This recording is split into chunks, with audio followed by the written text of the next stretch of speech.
Right, we'll begin with a very cheerful story from West Africa, Nigeria, where Reverend Polycarp Zongo, a pastor at a wildlife park in Jos of Plateau State, has regained his freedom 7 months after he was kidnapped by Islamic State militants in Gombe State. Now, the cleric was among several humanitarian workers and civilians who were released by the terrorists on Monday, June 14, in Maiduguri of Borno State. Now, he, alongside 2 Christian women, were abducted by the Boko Haram terrorists on October the 9th last year. Also, 10 people, including an aid worker from the UN Refugee Agency, kidnapped in Nigeria 5 months ago, have been freed by their abductors. Now, they are believed to have been held by the Islamic State West Africa province, ISWAP as they call them, which is perhaps an offshoot of Boko Haram.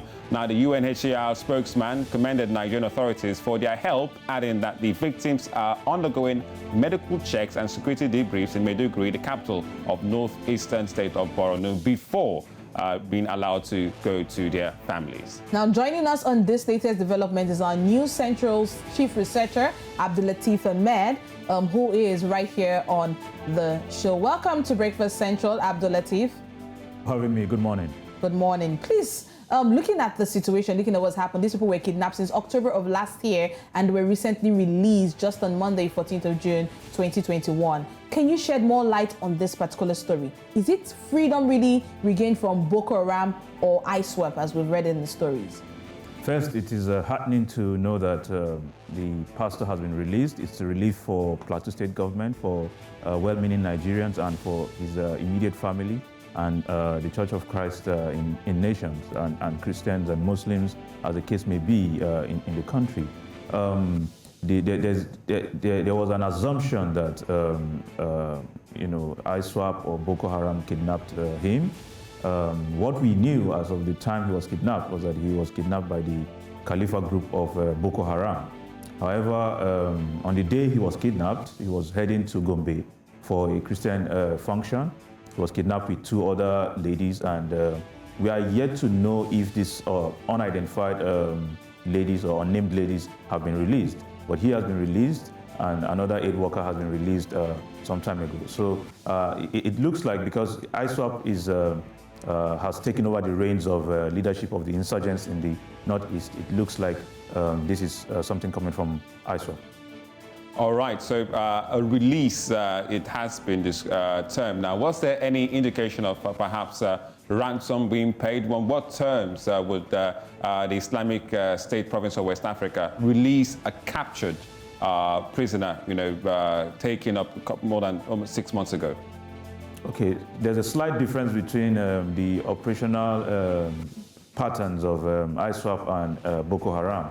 They are both lethal and very dangerous groups. However, ISWAP seems to be a little lenient with people. They are understanding, in quotes. However, what has happened there's no indication that there was any form of ransom paid, because the groups involved did confirm that there was no release of funds either from the church or from well-meaning Nigerians or from the state government of Plateau State.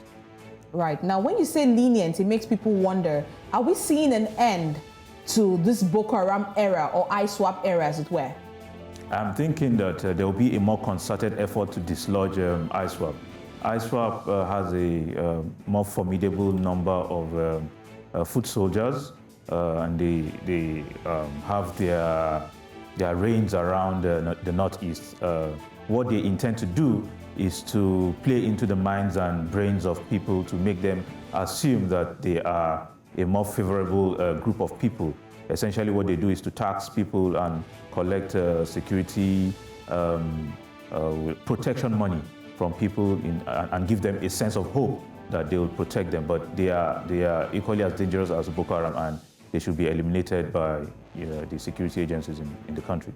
Just before we let you go, Abdulateef, just pretend that there's more of a security threat now for the Nigerian authorities to deal with Boko Haram, which that war has been going on for over a decade, and now you don't have the ISWAP, Islamic State West Africa province, seemingly taking over the reins, reportedly being the ones responsible for killing Shekau, and then going on to show somehow like goodwill, releasing hostages. what is really going on here? Are they saying we're not going to be seeing beheadings, unfortunately, on social media from ISWAP?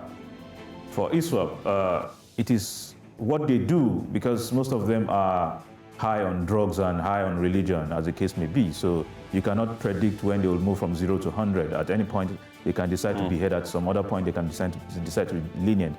When they see that their powers or their strength is tanking, or is they are not having the kind of control they need to have on the regions that they seemingly are controlling, they may resort to extrajudicial or extrajudicial killings, and in order to put it in the minds of people that they are as strong as or stronger than Boko Haram, as the case may be. What they are doing essentially is to play with the minds and hearts of people.